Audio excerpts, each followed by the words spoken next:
In every movement, there have been activists who have fought tirelessly for racial justice. Don't shoot!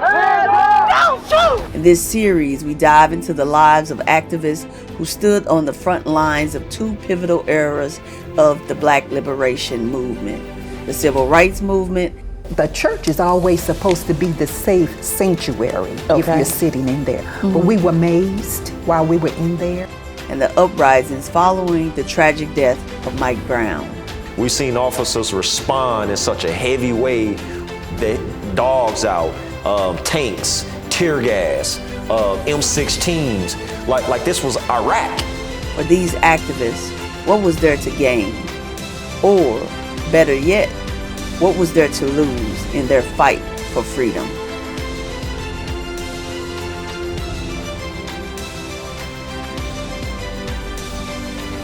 On this episode, the movement, past, present, and looking into the future.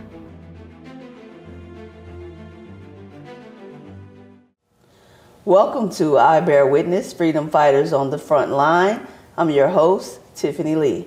And today we're going to be talking with Mr. Zaki Baruti. Mr. Zaki Baruti has a master's degree from SIUE. He is a retired educator, an author, and a union activist. He was a three-time candidate for the governor of Missouri in 1984, 1988, and 2000. He was a key organizer of the Justice for Michael Brown Leadership Coalition and former co-chair of the Coalition Against Police Crimes and Repression. He is the president of the Universal African Peoples Organization, publisher of the quarterly newspaper, The African News World, and host of the program Conversations with Zaki Baruti. Moreover, he is a world traveler who has visited over 36 countries and met many world leaders. Welcome to the show, Mr. Baruti. Well, thank you, Tiffany, and I appreciate the opportunity to share. Well, thank you for coming on. We're going to start with the question of what is your definition of a freedom fighter? Wow, that's a powerful question. For me, a freedom fighter is someone who has dedicated or is dedicating his life for the social justice, equality, and liberation movement for people across the globe, starting right here in this country. A person who has a vision of creating a society that's humane versus the kinds of ills that's visited upon people not only here in this country but throughout the world. It is a person who has dedicated his life with the understanding that his name may be thrown throughout the mud, or he may even face incarceration, or even at the highest level of death. And so to that end, as you had made mention, I'm the head of the organization, Universal African Peoples Organization, and we salute what we consider three powerful historical freedom fighters, and that include the Honorable Marcus Messiah Garvey, Malcolm X, as well as Dr. Martin Luther King Jr. And I could name many, many others that I would consider freedom fighters, including many members of the Black Panther Party, members currently of what is called the Uhuru movement, people out of Africa, including Patrice Lumumba, Thomas Sankara. It's a whole list of folks who, including also, I would say, Jim Brown, a white compatriot who fought for the liberation of enslaved Black people. So that's what I would consider as a freedom fighter. Okay, wonderful. So did you get, I know you said that you, in a previous conversation that we had, you said that you were a member of the Black Panthers Party. Did you get to meet one of the leaders of the Black Panther Party? Well, I actually began to work with the Black Panther Party as an extension of a high-profile, what I call murder and assassination of the Illinois chapter head, Fred Hampton and Mark Clark. I was a young man at that time. We're talking about in December of 1969. And for me, that was my very first community organizing, where I was so outraged as an individual. I put together a rally to express our outrage that had occurred, and as a reminder to the people, the Federal Bureau of Investigation and the Chicago Police Department collaborated in what I call the assassination of Fred Hampton. They had an agent who was working for them inside of the chapter headquarters, whose duty was to put some type of drug in Fred Hampton drink to make sure that the morning of the raid, which took place 4 or 5 o'clock in the morning, that he'd be discombobulated. And subsequently on the raid, they shot about 100 times into the apartment where they ended up, like I said, killing Fred Hampton and Mark Clark. So I was outraged and organized hundreds of people in East St. Louis where I was living at that time. And from there, I began to work with the Panther Party, distributing the newspaper both in St. Louis and East St. Louis, and subsequently met Bobby Rush, who was at that time the Minister of Defense for the Illinois chapter. And that's the highest ranking Panther I had met at that time. And I was trying to start a chapter of the party, but they said you had to be full-time. At that time, I was early in marriage with 2 sons and didn't know how I would handle that. So I did not become the chapter coordinator. And subsequently, though, I still continued working with the party for a period of time. That's interesting that you bring that up about Fred Hampton when he was murdered, because at that time everybody considered it like a conspiracy theory that the police and the FBI might have worked together to actually assassinate them. And even in the movie that they recently came out with, they don't fully touch on it, but I think it was between 2017 and 2019 that the Chicago Police Department actually finally did release a statement on their culpability, basically because now after forensic evidence and everything it can show the shots that came out and all the shots that came in absolutely. And everything. And so they finally did take responsibility. Of course, they didn't say they assassinated, but took responsibility for essentially, killing them and being the aggressor in that situation. Absolutely, and we cannot forget the time period. There was a time when J. Edgar Hoover, who was the head of the FBI, had said that the Black Panther Party was the greatest internal threat to this government, and they systematically created what was called COINTELPRO, counterintelligence program, where they targeted a number of Black Panther Party members at that time. In fact, I was visited by the FBI at that time. When I was kind of like slow working with the party, they visited me, I guess trying to feel me off to see if I might possibly be an agent or what have you. Really? And yes, that did occur. And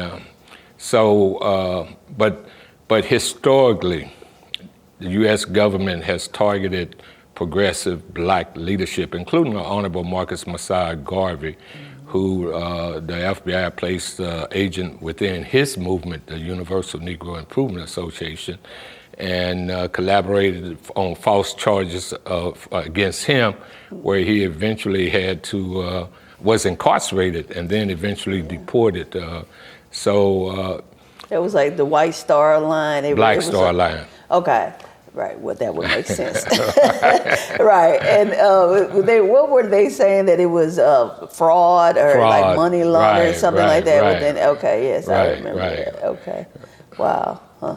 So given that, I just wonder, you started in the 60s, you've still been in here now. Where do you think that we are on this road to freedom?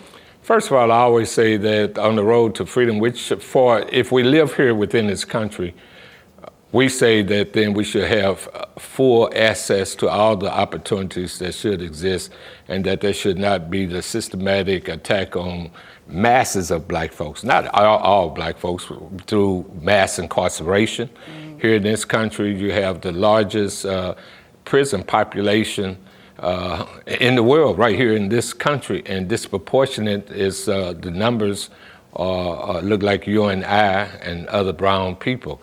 In fact, as you have made mention, I'm the publisher of the African News World, and I can recall on one of our early editions, the headline was the USA jailhouse of the black nation.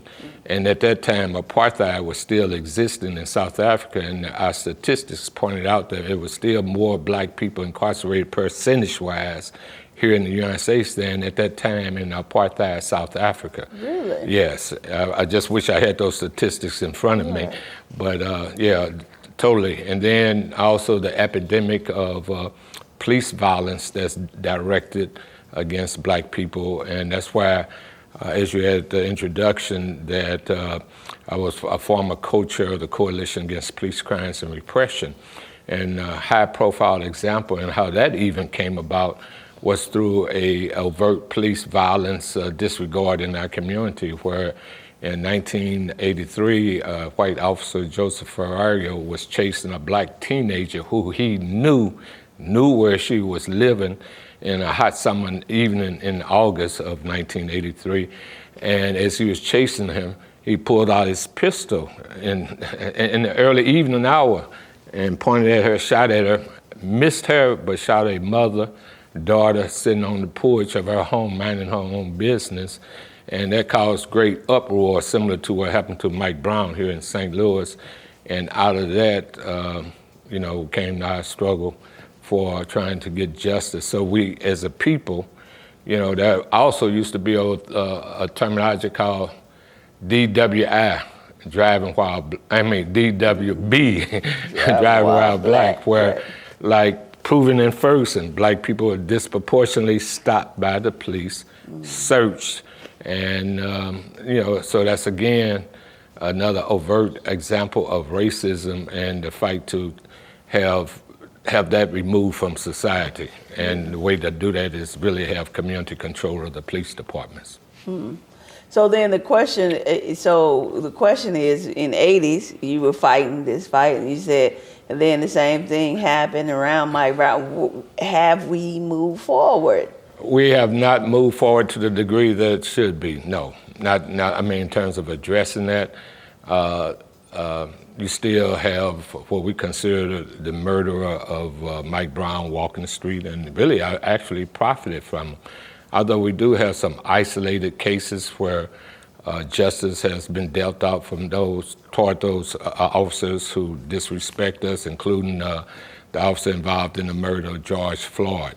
There was a crazy incident in Mississippi, which shockingly, a couple of years back, where some police officers raided the home of a black citizen in Mississippi. I can't recall the city right now, but there was two black men in the apartment. It was rumored that they were involved with a white female, and the raid was a raid that was not based on any legality, where they terrorized the two black men, including waterboarding them, with not just water, grease, milk, and what have you, and then sexually assaulted them, and then put a pistol in one of their mouth and, playing Russian roulette and shot them in the jaw. Oh, wow. Luckily they survived. And they shared their story, and a high-profile black attorney named Malik Zulu Shabazz got involved, along with some community activists, like a brother named Kareem Mohammed, brought that to the public light. What year was this? It was just a couple of years ago. Oh, really? Yeah, just a couple of years ago. Okay. And brought it to light, and people can Google it. And those officers, the Federal Bureau of Investigation, Civil Rights Division got involved. And one of the officers, I guess, felt real guilty. It was about four of them were involved and turned evidence against state evidence, and the rest of them were convicted. But that's just a slight example of the kind of violence that's visited upon people who look like you and I for looking like you and I. Right. Yeah, it's fuzzy. It seems like I remember something to that effect, but I don't. Rankin County, Mississippi, just came back to me. Okay. Rankin County, Mississippi. Okay. And the group of officers that were involved were known as the Goon Squad. Okay, I remember this, right. I think I remember this because they were the ones who went in heavy all the time, or they Right. had a lot of previous complaints absolutely. and everything. Okay. Absolutely. All right, yeah. Absolutely. Yeah, so what do you think about that? Because a lot of times we had a police officer here in St. Louis, and he had come from a different area. And a lot of these police officers, when they get in trouble in one department, they move to the next city in another department. They move to another city, every time they get in trouble. Or have you heard of any plans to make this a national system, or is anyone fighting towards that? Well, there was an effort statewide in Missouri to address that through some legislation that ended up not passing. One of our former state representatives, who has now passed, Ms. Betty Thompson, tried to push that type of legislation. But another critical issue that needs to be addressed on a national level is, and how do we do it? That's another question, because you got to have power in, legislators who see the need for change, but this so-called qualified immunity law that allows police officers not to be civilly charged for acts of violence, brutality, murder, and et cetera, that's on the national federal statutes. So that's a campaign that, and as a small grassroots organizations, we do address that. But of course, just motivating and getting people to take on that issue is another issue in and of itself. And, and it seems like, you've been in this fight for so long, right? And, it seems like in the countries there are these ebbs and flows, where society will get behind an issue of racial injustice. And then after so long, we're 10 years out of, Ferguson. After so long, people are like, okay, time to pack it up. I got to go on with my life. And then you see it never fully gets resolved. And even though it seems like we're moving forward, then it seems like we're going back and forth. That's called the ebbs of the movement. Just for my life, I can remember at the early time working with the Panther Party, I thought, quote unquote, the revolution was right around the corner. And then you have like the Dr. King movement, where you had a lot of progressive whites supporting his movement, and there was a height, and his movement did bring some sense of social change where we didn't have overt segregation and some of that. And then you had the movement of the Million Man March, which, it was another high point that I thought we was getting ready to go to another level. Right. George Floyd, you had masses of white people out there for supporting the cause. So, it's up and down, but, my prayer and hope, and I always say and project that at some point in time, there will be victory for complete justice and equality, not just here in this country, but abroad.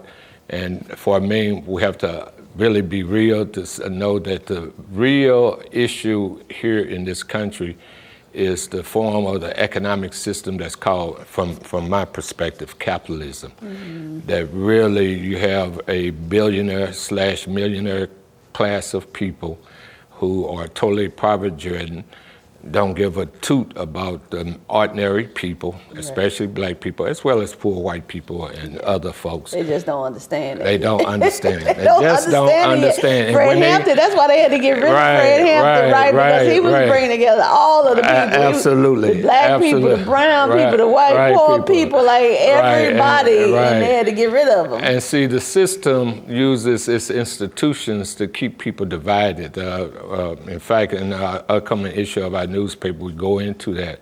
And what are some of those institutions? Media, the educational system, because the educational system, I'm a former educator, as you noted, does not really teach true history. Right. Because if it taught true history, it taught the history of the enslavement, as well as the depopulation of Africa, working to build this country, and showed that many of the people that this society hold high, including the first president of the United States, George Washington, Thomas Jefferson, all were slave-owning people. Right. And then in terms of during the Jim Crow era, you had quote unquote different presidential folks that didn't make no move to change those conditions. So that's one. And then you have the media, you know, and the media projects a lot of misleading information. And so combined with that, it helps keep people confused. So the poor white thinking that black folks is outdoing them in certain things that's being promoted, and don't see that it's not us, it's the rich people that constantly exploiting everybody. Everybody, yeah. Sometimes I do feel like we're in an oligarchy, really. You better believe it. Right. We're in an oligarchy, and the oligarchy is essentially those people who are those billionaires many times over. They're pretty much passing down the message of what the minions need to be doing. And then that's quite obvious if you look at the last presidential election and you look at the amount of dollars spent to elect a president, but that speaks to even a greater core, because even for governors, lieutenant governors, you know, in terms of state executive power, Congress people, you know, U.S. senators, as regular as the U.S. House of Representatives, the amount of dollars to be elected. It becomes really an election of those who got the money. Right. And so subsequently, ideally, every election should be a cap on expenditures to get elected. Right. But that'd be like too much right, because the Supreme Court has ruled that you can spend as much as you want.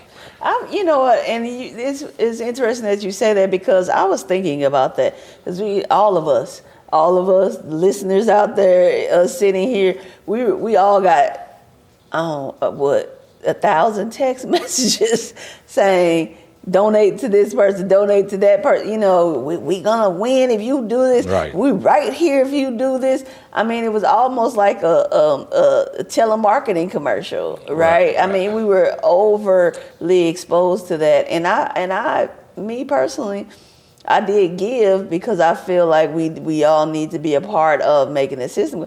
But I felt a little bamboozled in a lot of ways. I'm like, these are multimillionaires who are asking us for our money that we are working hard for, trying to make it, so you can become elected and be over a country that has trillions and trillions of dollars at its disposal. You know, something about it just doesn't ring right, period. Well, a classic local election that again we spoke to in our newspaper was the recent election for 1st Congressional District U.S. Representative for the city of St. Louis, and Cori Bush, who principally stood for asking for a ceasefire. But then you had this AIPAC of outside Jewish lobbyists that said that she should not have done it, and Wesley Bell spent over $12 million plus. Yeah.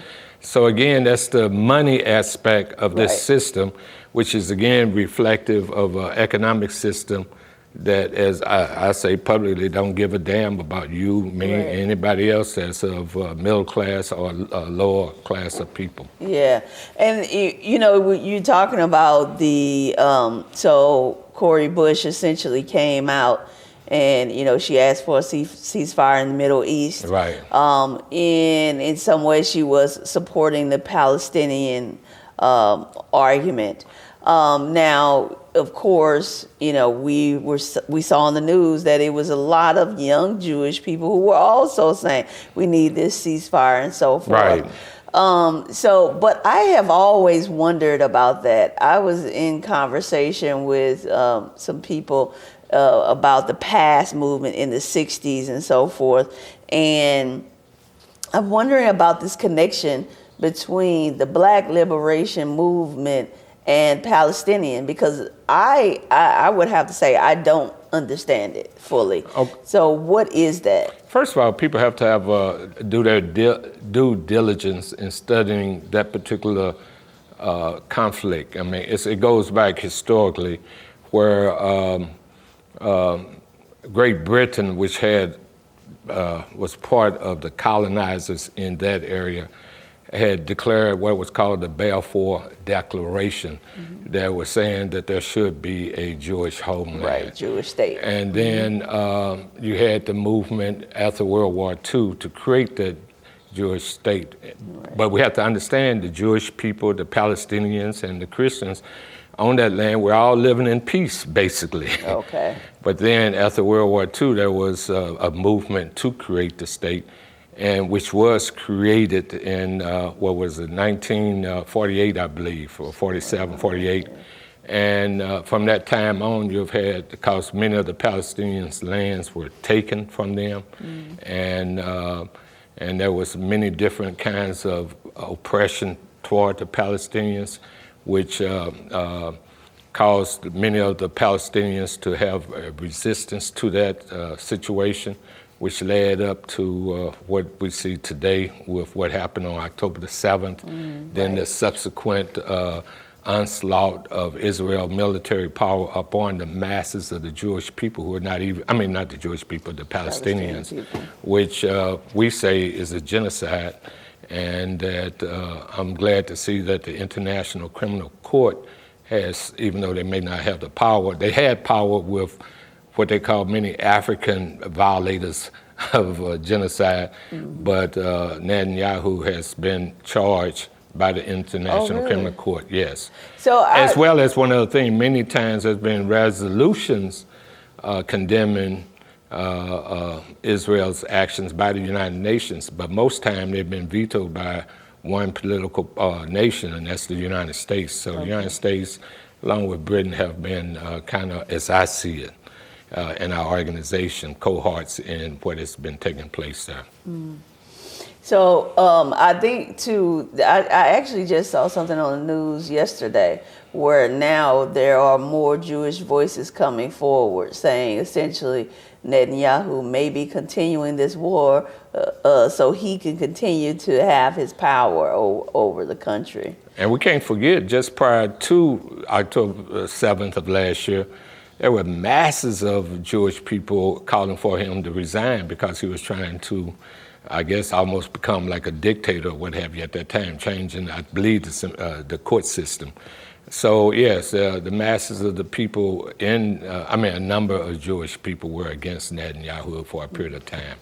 Now, so let's continue this conversation of moving beyond America. So why is it important to include the African diaspora when we begin the conversation about Black liberation? Well, Black liberation, first of all, we have to understand that this global power under capitalism impacted not us just during enslavement time, but they put into power and had absolute power in many of the African countries, such as one time Zimbabwe, which when it was first formulated as a country was called Rhodesia, after the name of Cecil Rhodes, who was one of the chief colonizers of Zimbabwe.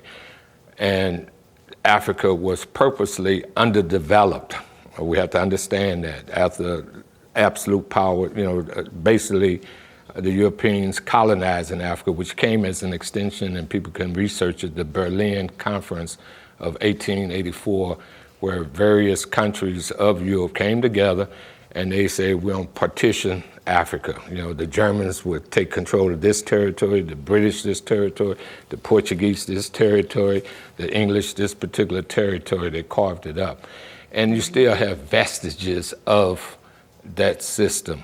And so we have to include Africa. And off air, I was sharing with you, I consider myself a spiritual person. And on my 75th birthday, I'd go up top Coke Mountains to pray a lot. But my prayer was that in my lifetime, I can see the unification of Africa, where Africa is as militarily, economically, culturally, educationally as equal as the other world powers, okay? So we have to work for that, and because it's not totally free. You see there have been different African leaders that have been come to power, but they were systematically removed by the CIA, including, and again, that's why it's important to know history and study history, when Ghana became an independent country in 1957 with its first black president, Nkrumah, that he was deposed by the CIA and the cohorts, okay? Kwame Nkrumah. When you look at the history of the Congo, which has a lot of conflict, Patrice Lumumba was duly elected after the Belgians were forced to leave, but the CIA were involved in his overthrow. And then they replaced him with someone who was against the masses of the people, someone who looked like us, because you do have people who look like us that work against the interests of us. You have the recent example of Muammar Gaddafi of Libya, who was created Africa's first satellite, actually, who gave millions to oppressed peoples across the globe, you know, and had one of the highest changes in that country from a poor standard of living to a higher standard of living, but was deposed. So the struggle continues for the complete liberation of black people there. An example of the diaspora was Grenada, under the leadership of Maurice Bishop, who the United States under Reagan invaded that little island, you know, to put into power folks that they felt would be the best interests of the power's elite. So that's the struggle that we have. Right, and I think that goes back to the same thing that you were talking about at first, capitalism. Right. Ultimately, that's the ultimate thing. So, what have been your greatest victories, you think, in this fight? We talked about starting in the 60s, and now we'll be in 2025. We're in 2025, basically. What? Well, I wouldn't necessarily the greatest victories, I would say, because the victory that I want to see hasn't really occurred. But there are some great memorable moments that, in my mind, coming up, in the 60s, 70s, up to now, where I thought would never happen, that did happen. In my lifetime, at that time, for a period of time, I never thought I'd see a person of color elected president of the United States, which you had Obama. Yes. Which, by the way, though, I voted for him the first time, I didn't the second time. You didn't? Because he oversaw the murder of Muammar Gaddafi. Also, I never thought that I would see the day when Nelson Mandela, who had been incarcerated years in prison on Robins Island, which I got opportunity to go see that, would be free, and he went on from being free to president of South Africa. Right. Those are some memorable moments that, I'm glad I was able to see. Mm-hmm. So on the other side of that, what were some of the defeats? Well, you kind of talk about a little bit because you were like, we getting ready to go, like after the Million Man March, after the Black Panther movie. But what do you think were some of your real setbacks? You know what? On the real side, if I can just share the realness of myself, I consider myself a spiritual person. In fact, I encourage people to read both the Holy Bible from cover to cover and the Holy Quran, okay? And I was one of the St. Louis co-conveners of the Million Man March, getting men out of St. Louis to go to the Million Man March. Okay. Later that year, there was a murder by a police officer chasing a young brother, and he shot him in the back of the head and the buttocks, okay? Eddie Sanchez, white Hispanic officer. And we know back in the day there used to be throw down guns, but he was not able to throw down a gun to say that he had a gun.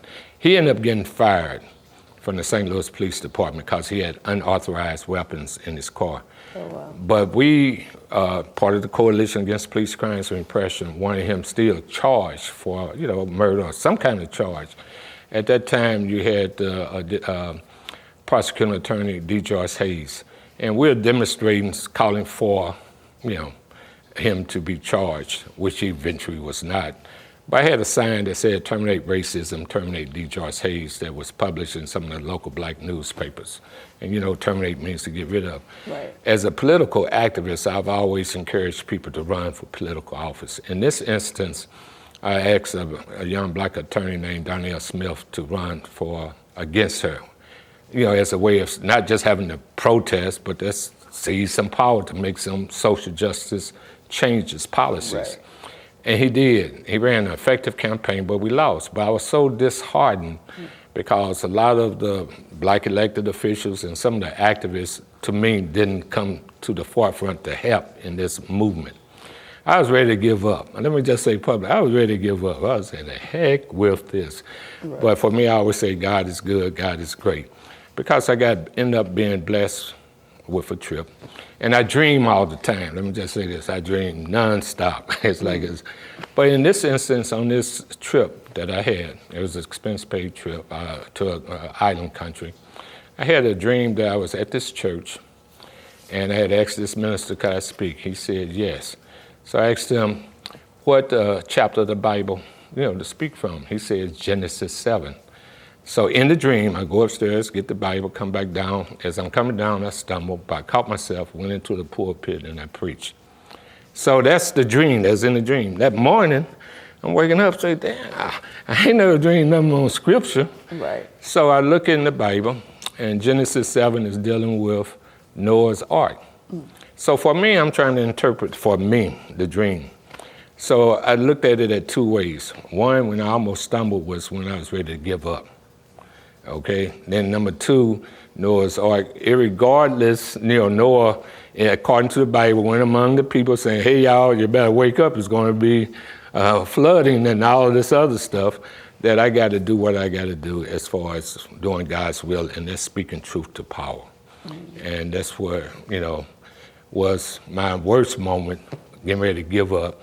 And I'm glad I didn't give up, because I definitely believe that at some point in time in the long arc of history, as Dr. King would say, that our people will have true freedom, justice, and equality.